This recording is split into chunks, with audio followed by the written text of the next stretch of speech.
selling in your feminine means selling from a weak place or selling from a softer voice space or not being able to close deals. And that's essentially not what it is at all. There's a way to sell in your feminine that will actually allow you to make twice the amount of money, triple the amount of money, quadruple the amount of money that you ever thought was possible. And I know that because I did it myself. Things that I worked so hard for, I was pushing and pushing and pushing and trying to close deals. I remember being on the phones, being on the sales floor, a bunch of guys on the floor, and like really trying to make sure I got my name up on the board and like pushing and pushing and going and going and going. And yeah, if you're a dude, it's okay if you're here. And I felt like, man, there has to be a better way. And I think it's also important for men to understand women, right? When you're having sales conversations with women, because you're not going to have them the same way that you would have with a guy. You can challenge a man very differently than challenging a woman. And so it's important for us as salespeople to be responsible enough and wise enough to be able to do our research, to understand how the brain works, to understand human behavior between men and women. We're different. I know we're not really, but it really feels like we're different species. We're completely different. And if we were smart enough, we would try to learn about how each other reacts to certain things so that we could have more knowledge to be able to help more people. So if we're going to go kind of back in time a little bit, and we were going to unpack why old school models really don't fit us and how to use the natural assets that women have, we have to understand how women even got into sales. Okay. Pre-World War II, sales was almost exclusively male dominated. Okay. All men were in working fields, like women didn't have to work. And then once World War II started, women had to get stepping up. Women had to be stepping up for their families to take care of stuff. And so women would work in workplaces like droves, factories, businesses, admin. They stepped up to the plate. And post-World War II, women had to get pushed into roles like secretary, banking, and business education. Why did they get pushed into roles like that? Because they couldn't work in those factories anymore, the business, the admin, because the men were coming back home. Now, after World War II, a lot of men stayed there and wherever they were stationed for, up to 2 more years to make sure that chaos didn't break out again. And so by the time that these women got back, or the time that these men got back, these women did not want to get out of what they were doing. And some of them got pushed into other roles, but they didn't want to stop working because they had finally the freedom of knowing what it was like to make money again. So women got pushed into roles like secretary roles, banking, business education roles, and those roles became a stepping stone into sales. By the late 1940s, 50s, women entrepreneurs doubled. They went from 600,000 people to over 1 million people in just 5 years. In the 50s, women were in business things like Tupperware, Avon, where it gave women the ability to work from home, to make money, to build their own business, to build their own freedom, to build their own safety. And it came like hotcakes. So if we were to think about it, sales training and sales roles and all the training that was ever created for sales roles was all for men by men, because women were never, ever in the workplace for a sales role. It's important to understand that, to understand the history of that, because if I took the exact same sales training that was made, 75 plus years ago, where women were never even selling, and that same principles of stuff is being taught in large corporations today, large sales enterprise companies today, large, sales floors today, we have to understand that all of that was created was never made thinking about a woman in mind, not thinking about the natural assets that she has over a guy. Men and women are completely different. Men are amazing. I love our men in our life because there's certain aspects about them that make them wonderful. Right? Their ability to challenge, their ability to create safety, their ability to calm the chaos and that's going on in our brains, right? There's so much magic that men have. And there's also magic that women have. Our ability to be nurturing, to be intuitive, to be empathic, right? Like our ability to speak life into people, our ability to believe in them. That's why men do so well with a woman on their side, believing in them, believing in their mission, and not nagging them, but like pushing them towards. We have different aspects that make us both great. So wouldn't it make sense for sales training and different things that deal with psychology and how to operate, talking to people, communicate with people, also to be thoughtful when we switched over in time period to allow more women into the workforce to maybe reevaluate how we would train these women and not train them like the guys on the stock market sales floor. It doesn't make sense to do it the same. We're very different. However, it was done like that. Okay. By the 1970s, women began to appear in large corporate sales roles, but they were still really underrepresented because, yet again, there's been no sales training up until now that's been specifically designed for women in mind. We were just told to hit the phones and push through like the guys. And a lot of women stepped up to the plate to do that because they needed to take care of their families. However, when you think about like a woman that's really successful in corporate, really, really business minded, do you see a really feminine la la la lady, or do you see more like cold hearted, more to the point, not really lovely, bitchy? We see it like that. We see it more cold-hearted. Why? Because women are seen as less competent if they are bubbly and have an enthusiasm and a good personality. And that, don't take my word for it, that is a Harvard study. I went to Harvard Business School for Leadership Principles and Development, and that was a study that we had to learn about leadership and about how to be perceived by corporations in terms of your competence. And unfortunately, studies are showing that if I come in as like lovely and smiley and la la la, I look less competent than if I was so cold and direct. However, I'm not trying to be so cold and direct and not lovely inside of a sales conversation. I think that can be a mix of two. There can be an absolutely a way for you to be yourself and be authentic and be real and be the assets of who you are and be authentically you and genuine, and also be taken seriously, which means that we don't go all the way one corner to where you're so serious, you're so in your masculine, you repel every man that comes at you, but we can make a beautiful mixture of the two where you can be in your feminine and also use masculine traits because you have both energies so that you can get what you want. And utilizing femininity in a sales role, in a sales conversation, because it's the aspect, the true nature of who you are, you're going to be in a higher, you're going to be able to close a lot higher, and you're going to be able to feel a lot more like you while doing it. Old school tactics do not work, and they don't work for men or women because old school tactics were built in the late 1800s. The boiler room model was the 1940s through the 1990s. That was pushy, high pressure sales, always be closing. It was very scripted. It was very transactional. And more importantly, it was very manipulative. It was like, how can I say the right thing to you in order for you to buy? It had nothing to do with caring about the person that you were talking to.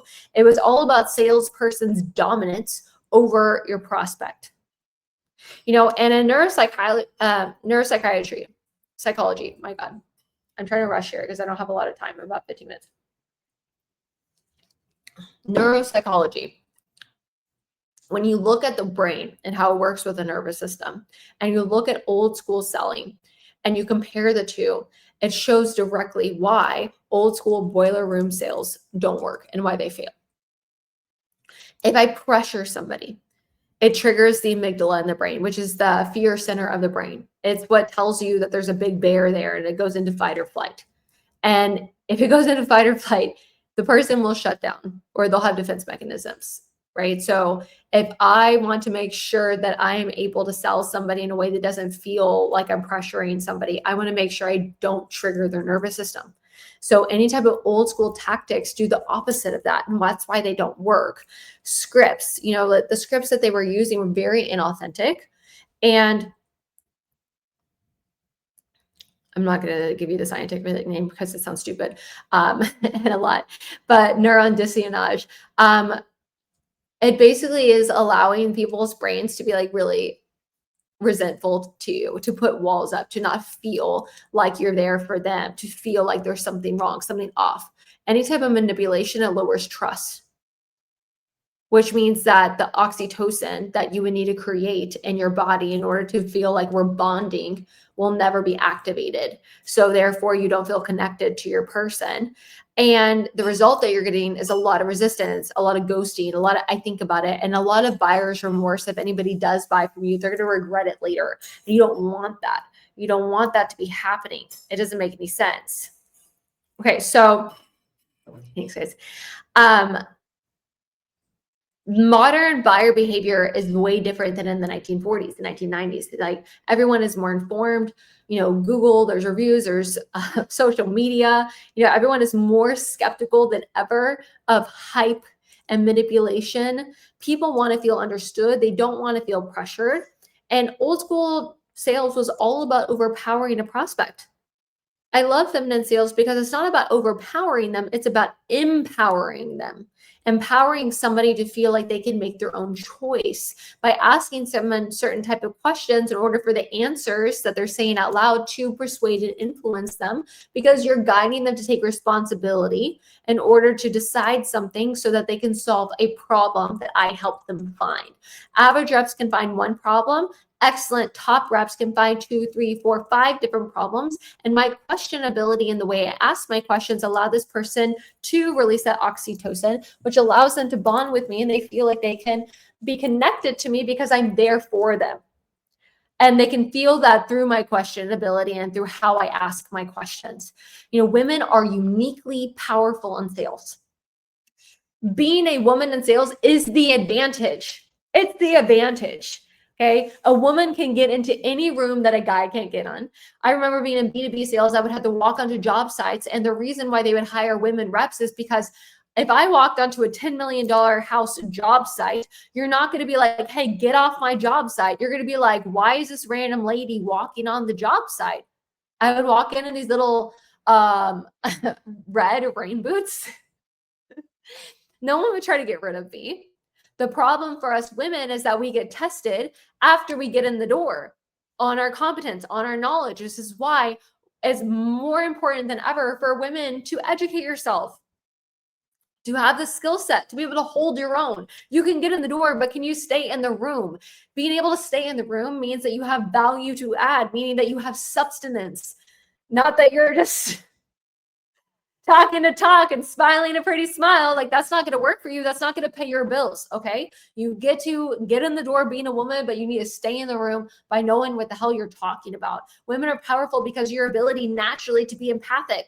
You have a natural ability to sense emotions, which creates safety in your prospect's mind. And people open up to you even more when they're feeling like they're understood by you. Women are naturally intuitive. We have a gut sense to speak, to pause, to pivot. We can feel when something is wrong, which sucks for you guys. We feel like something is wrong. But it is really, really well in a sales conversation, because if you feel something is off, you can stop and you can figure it out. Women naturally, this is so cool.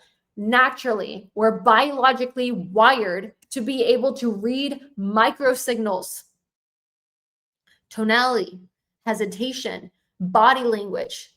We can read that better than men naturally, biologically, intuitively, because we need to feel safe, right? So we're naturally able to do that. I don't know what it's called, but like women can also be able to, there's something where we can wake up easier in the night because we're supposed to be able to hear our baby if they start crying. I forgot what that's called. I'm gonna have to look that up. But women are naturally wired to be able to pick up on things at a higher level than men. And that's not because we're trying to be cooler. No. We are just wired differently because of why we were wired, right? To be a good mom, to be able to take care of the kids, to be able to pick up if something's wrong, if there's danger. Or naturally have this ability. It's the coolest freaking thing. Our voice, our tonality. Women have a softer voice typically. A warmer tone creates openness in cold calls. Women's cadence is often perceived as less threatening on cold calls and outbound dials, which means that you, baby girl, have easier access to get in the door. Again, you just have to know what you're talking about and know how to navigate a sales conversation in order to stay in the room. Navigating the B2B world. Your ability to build rapport quickly with gatekeepers, your ability to leverage relational capital. You can move more doors open in your favor. Women have higher closing rates. Studies have shown that women have higher closing percentages in many industries, about 11% higher. Why? Because there's care and patience and building trust over forcing. But why is it that so many women are not in sales? Because women burn out, because women have been taught to sell like men. And you're not a man. So why would you be learning how to sell like a guy? Why would you have the same exact schedule as your male counterpart? It makes no sense. A male has a 24-hour cycle. A woman has a 28-day cycle. And so you're trying to run along the sides of your male parts. Like, I can't run with you.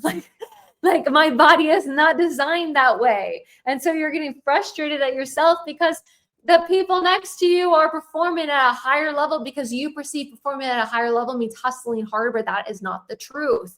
Your feminine edge is that care is not weakness. It's influence. Empathy isn't soft, it's magnetic. And your feminine presence means that you get trust faster, you create deeper relationships, and you develop more sales.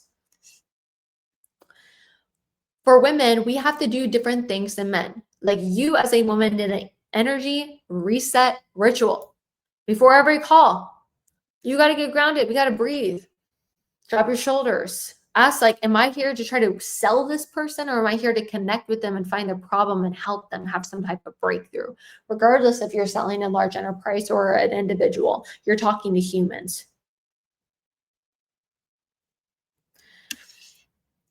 You have to be able to learn how to take breaks throughout your day instead of push all the way through. And understand that the more that you practice and develop your skill, the better that you're going to be. If you're in a call and you're guessing what to say, guessing what to do, it's because you have not committed to mastering this skill yet.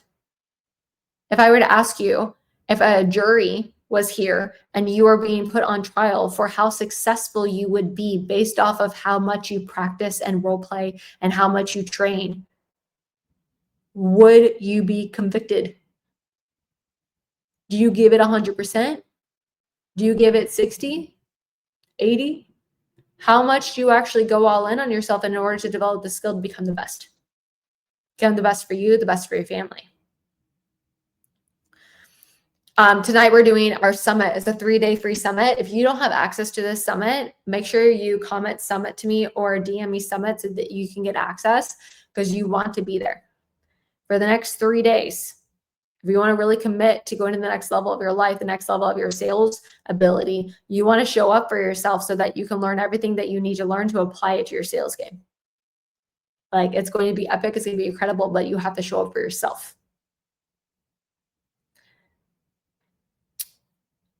I'm out of time here. But I really honor all of you for showing up for yourself today, for listening. I hope that you guys were able to take notes. You can learn a lot more when you take notes.